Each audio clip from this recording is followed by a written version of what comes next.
In fifth grade, we're all taught that our bodies are made of atoms, and there are electrons in the outer part of these atoms, and the electrons repel. Thus, there are great distances. This doesn't even show it, but there are great distances between the atoms. We don't actually touch anything because the electrons repel each other. What we are is energy fields. In fact, what we are quantum energy fields, as we see here, even in the empty spaces, because this energy of what we truly are, because we cannot perceive the atoms, what we truly are is an energy. And by opening our minds and opening our hearts, we can increase our energy dramatically. Opening our minds, releasing our fixations of ideas, can increase our energy. There ought to be something very special about the boundary conditions of the universe. And what can be more special than that there is no boundary? And there should be no boundary to human endeavor. Finally, Stephen Hawking realized there's no boundary conditions in the universe. The universe is infinite. Where is the center of the universe? Well, this might sound crazy, but it's everywhere. Take a look at these two layers. They are exactly similar, except the top layer represents a 5% expansion of the bottom layer. Let's say that you live on one of these dots, and you want to measure where everything's moving away from. Well, watch what happens when I line up a dot in the past and the present. Boom. It looks like the center of the expansion. I can do this with any dot. As soon as I choose a dot to be the frame of reference, it immediately becomes the center of the expansion.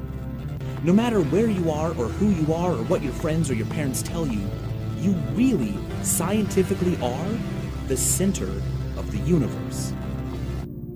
With no boundary layers, as Stephen Hawking has told us, we can see that there's an infinite and yet infinitesimal universe that goes beyond just what we think and what we can see and feel, but goes beyond this. And as we go deeper and deeper and deeper into seeing this infinity, we start to realize that there is truly infinity to the power of infinity. I welcome you. Infinity to the power of infinity will imply that there's an indeterminacy. That even as we interact with others, there's an indeterminacy. Yes, there are rules, and just like in the game of chess, there are rules, but the rules of the game are only on the chessboard. And we have to recognize that our consciousness has these rules, and we force these rules. Now, the small mind only sees just the rules. But what we are going to see then, in a world where we are energy, and there's infinity to the power of infinity, all things are possible. With all things possible, how could anybody say something is not possible? Our scientific philosophy should not be constructed solely by the limits of our observations. We need to free our mind. We're going to show you true stories of the supernatural, so-called supernatural. You judge for yourself. Open your mind. We submit these stories for your approval. Have you ever had the feeling that you knew what someone was going to say just before he said it? Or have you ever walked into a strange room and had the sensation that you'd been there before? Well, if you have, you've taken a small step beyond. Now watch a giant step. The amazing drama you're about to see is a matter of human record. You may believe it or not, but the real people who lived this story, they believe it. They know. They took that one step beyond.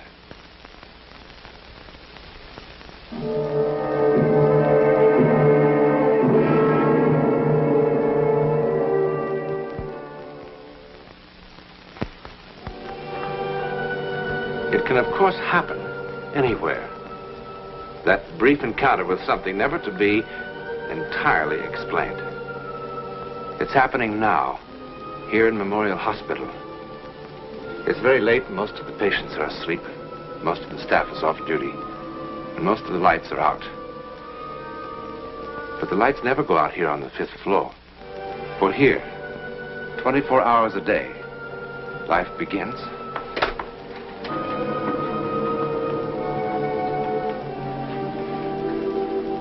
and ends.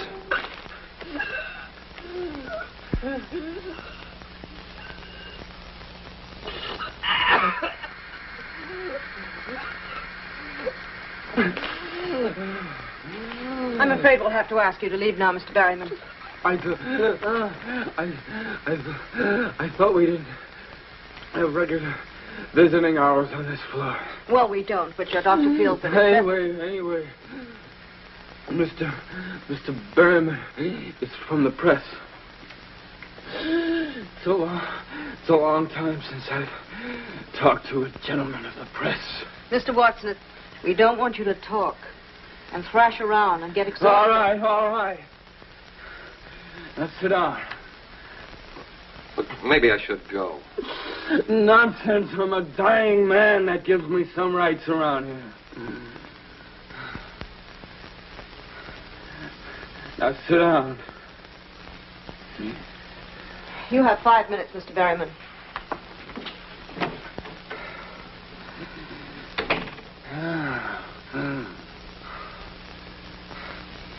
Is she gone?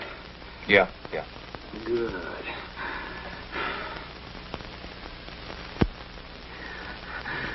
I wasn't kidding, you know.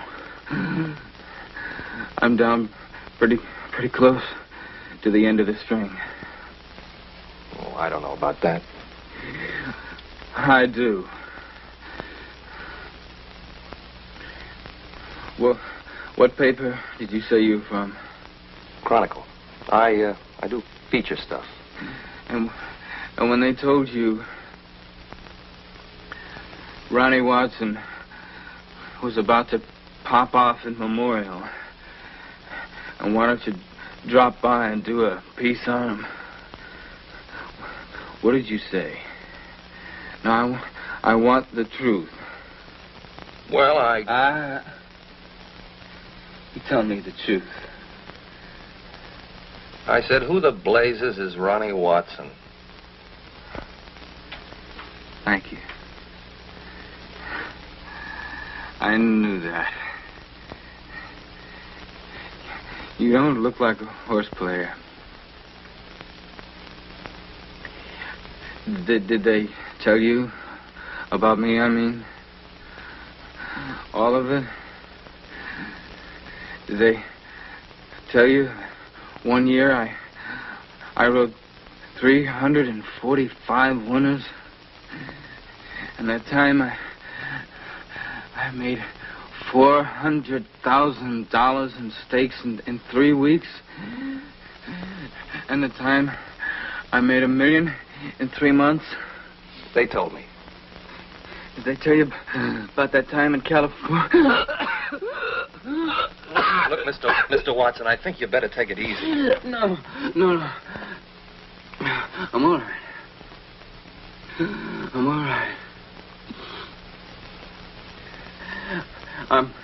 I'm gonna have a long rest in just a little while.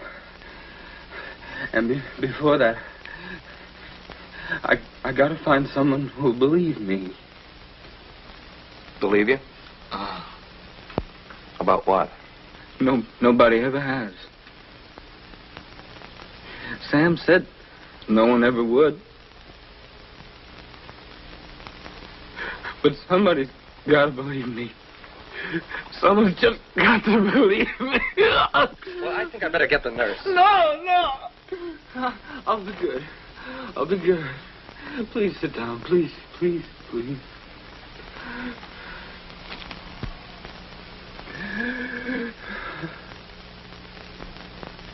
See?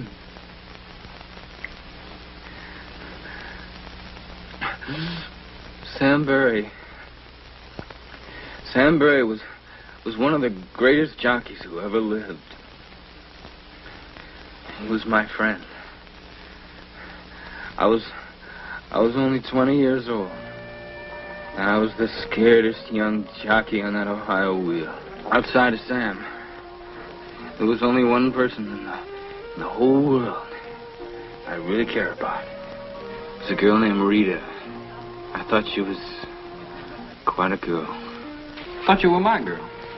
I can see you better from here. Barry rides Flyboy in Cap. My, what a famous man. And all the headlines. Sure, the racing phone. 2 old fashions and a ginger ale. One of these days. I know, one of these days. You're really gonna win on Flyboy tomorrow, huh? Well, it's a cinch. Unless you get too cute with that daddy's choice. Are you kidding? The way she quits in the stretch. If I can save second money, that trainer will be the happiest man alive. Well, Flyboy's got to win. For a lot of reasons. Sam, you said afterwards. So I changed my mind. She's got a right to know. Well, maybe, but... A right to know what? What is this? Take it easy, kid. Take it easy, I'll tell you. Tomorrow's my last race. As of tomorrow night, I'm ex-jockey Sam Barry. What? You must be kidding. You can't quit now, not when you're right on top. I'm not on top. I'm just a little over the hill. I'm in the bushes because I just couldn't get mounts in the big time. Well, that's no reason to quit. It's just too tough, that's all. Too tough making weight. Too tough getting out of the sack before daylight. Too tough coming out of the gate. And too tough going for that little opening on the rail. Yeah. Just can't believe it. It's not going to be the same without you. Well, I'll come around to see you every once in a while, see how you ride, see that you do everything I taught you and do it right. Or else I'll call you dirty names like the rest of them. Well, you taught me a lot, Sam. And I'll remember it. Well, just wanted to be sure that there'd be a boy who still knew his way around the track after I quit. Well, what are you going to do? There's a little place in Jersey. Bar and grill joint, little restaurant. Real nice. Figure with my name on the door to draw. Sounds like you need a lot of money. 20,000. Well, I got 10 saved up. I figure Flyboy will be about 2 to 1. 2s for my 10 will get me 30. That's enough to buy the joint and live on while the place gets started. Yeah, if you bet at all. I already did. That nag of yours is the only one who could give me any trouble, but, like you said, she'll quit in the stretch. So that's the big secret, huh? How come you knew first? Well, there's one other thing, one other reason, really, why I'm quitting. I'm, getting married. Oh, yeah? Oh, I think that's great. No, really great. I was worried about you being lonely away from the track. But with 2 of you... Well, who's the girl? Do I know her?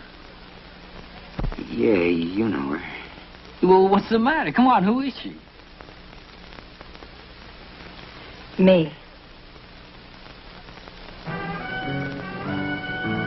Sorry, kid, really sorry. We didn't mean for it to happen. Look, I've gone over this thing in my mind a dozen times. How to tell you... It just wouldn't have worked, Ronnie. Honestly, it wouldn't have. Shut up. Shut up. Shut up! Well, you don't have to get so upset. I'm not upset. These things happen all the time. A guy's got a girl, and a guy's got a friend. I am your friend, Ronnie, believe me. Sure you are. Only you're my rich, successful friend, who won't have to ride horses for a living anymore because you're going to own a nice, big saloon. And that'll suit you just fine, won't it? Ronnie.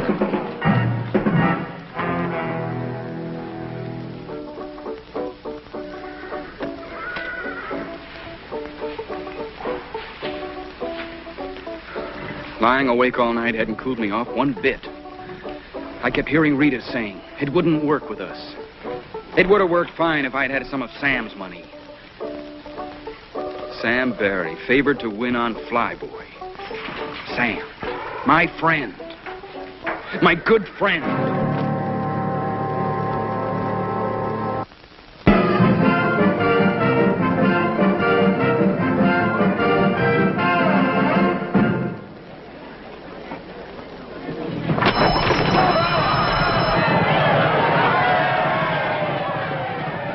At the start, I got the jump on the rest of the field and began to take a good lead after the first quarter. I was out there winging, but we had a long way to go. It was a dry, dusty day.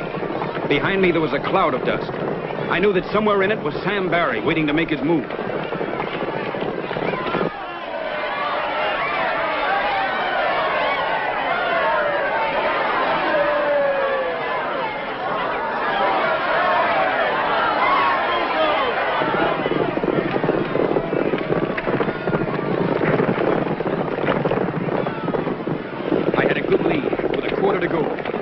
Feel the horse starting to shorten stride.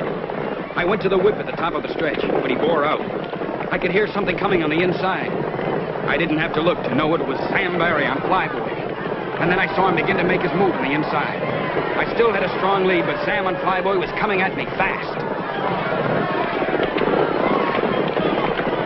100 yards out, and I knew he had me.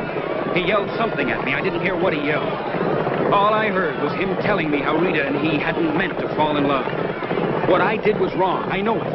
But it was dusty and they didn't take movies of races in those days, and seeing him going by me, I just had to do it somehow.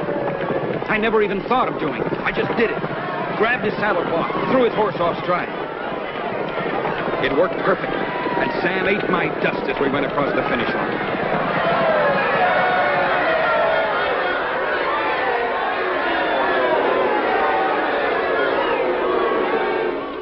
Now, Tom, you must have seen what happened. Everybody else out there did. Simmer down. We've had fouls claimed before. Barry, take off that hat. Barry here says that Watson pulled his saddlecloth in the stretch run. He was clawing at me all the way. You just keep quiet, boy. Watson said he did no such thing. Now, from the 16th pole on, we couldn't see a thing because of the dust. We really don't know what happened. All we know is that one of these boys isn't being exactly candid with us. He's the liar, I tell you. He'd like to pull my tap clean off. Saying don't make it so, Sam.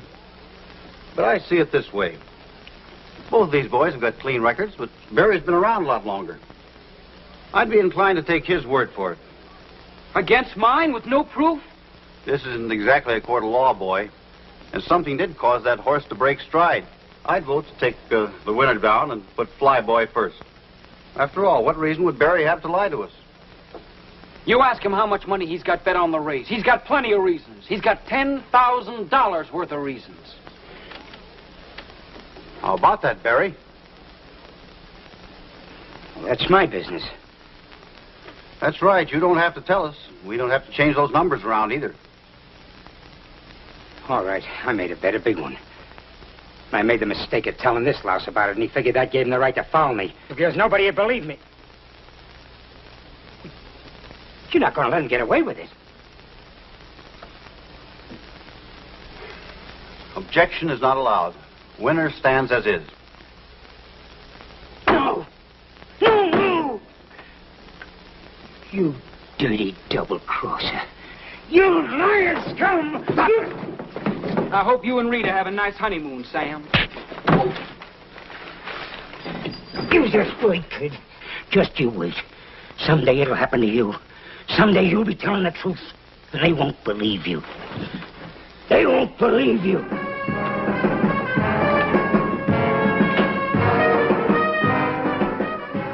I went to the top, all right.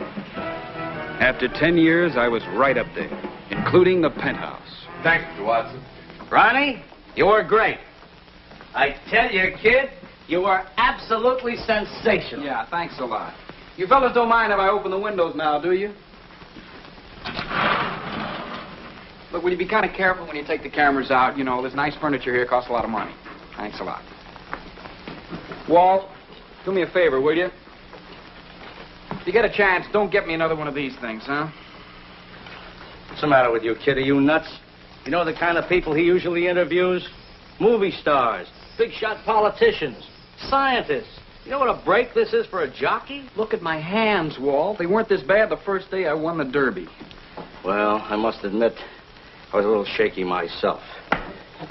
Mean what I said about retiring, huh? Well, you might have told me first before telling 20 million strangers. After all, I am your agent. Well, I talked to you about it before. Yeah, but this time you sounded serious. I am serious. Yeah, but why, kid? You're at the top of the heap.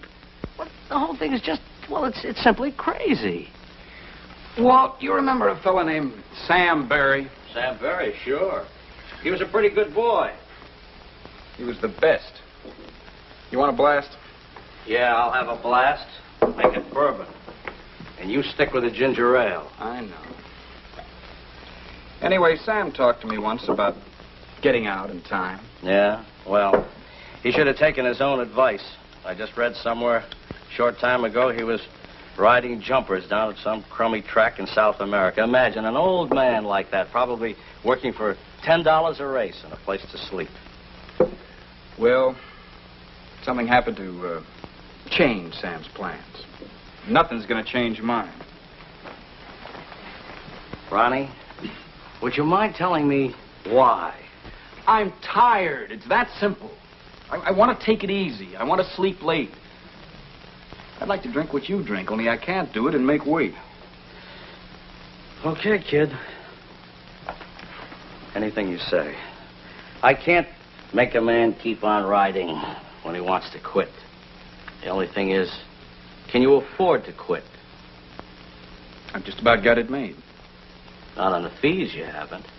Well, no, but I've been betting a little bit now and then over the past Now, year. listen, kid, I... Relax, will you? What are you, my conscience or something?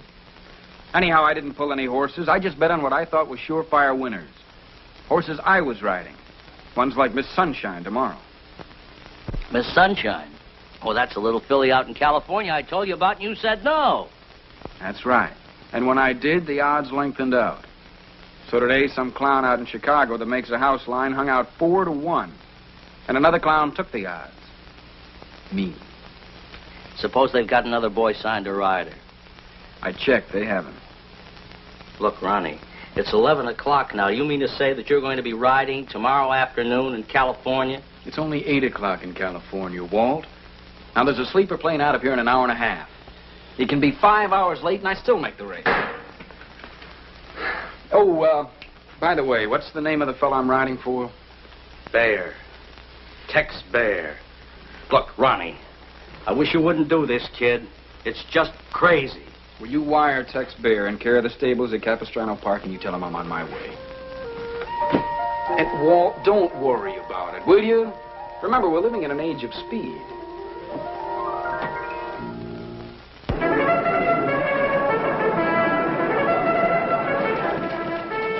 I was getting ready for the post-parade when I saw Sam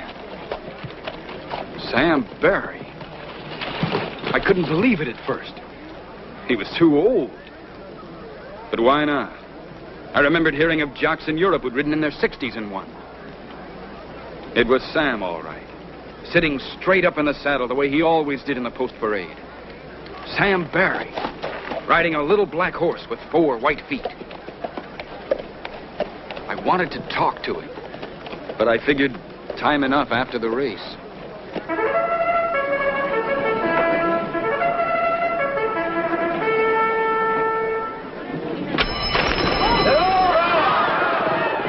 Then the race was on, and there wasn't time to think of anything else.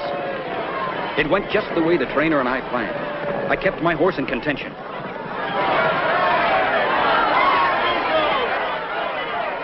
Along the backstretch, the front runner started coming back to me. I had plenty of force under me as we turned for home. I knew I was going to win it. One horse came up fast. Somehow it didn't come as a surprise that it was the one with the white feet. Sam Barry's horse. Then it happened. He drifted out. I had to pull him up. By the time I got him back to running, it was too late. I finished 4th, 5th maybe. I don't remember.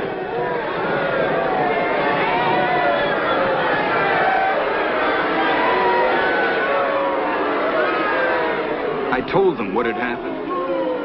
They just looked at me. When I finished, I know why he cut me off, but that's not the important thing. I had to pull up or we would have been killed. Gentlemen, please. Watson, I want to make sure we all understand each other. In the stretch, a dark horse with white feet drifted out. And when you tried to go inside, his jockey turned the horse in front of you causing you to pull up. I know it cost me the race, but I had to. We both would have been killed. Yes, I think you've made that point clear. Just the stretch run, Charlie.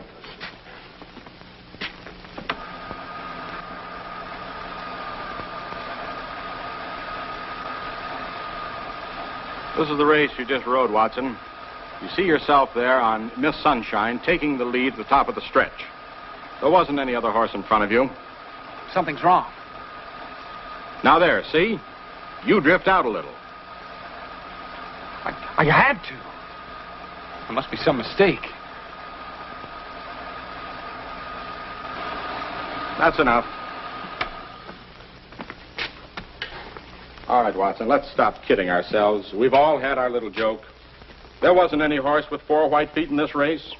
You pulled that horse up for some reason of your own. No, I had to, don't you see? Sam did it. He must have done it. It's funny, he said no one would believe me. Sam?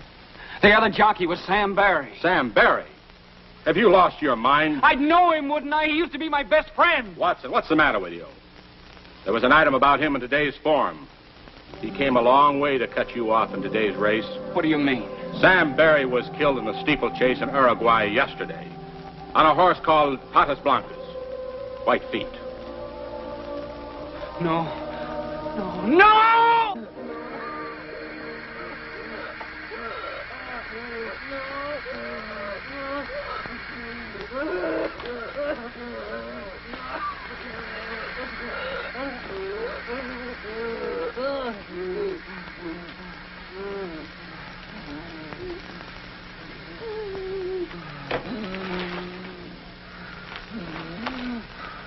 You'll have to go now, Mr. Berryman.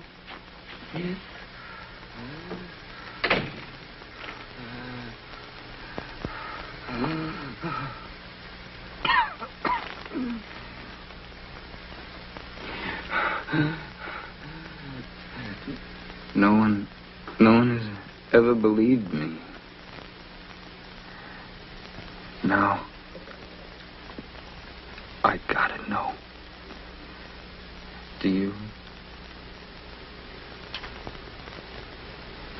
Do you? I believe you.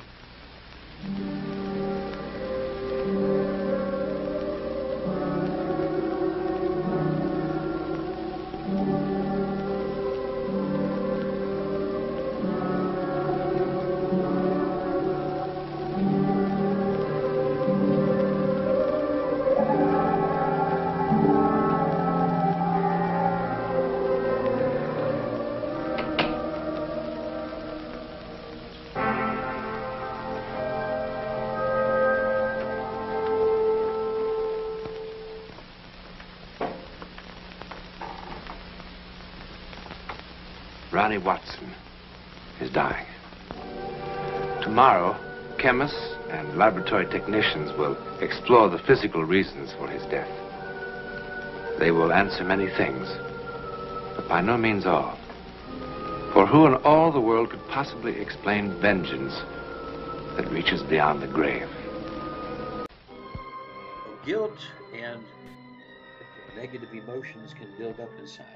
You have to watch what anything you do in this world to others, it will get back to you. That's a thing called karma. Karma, payback is a bitch sometimes. Yeah, what goes around comes around, as they say. So we have to watch how we feel, how we act towards other people. Do good to others, and good will come back to you. If you have evil intent to others, evil intent will come back to you.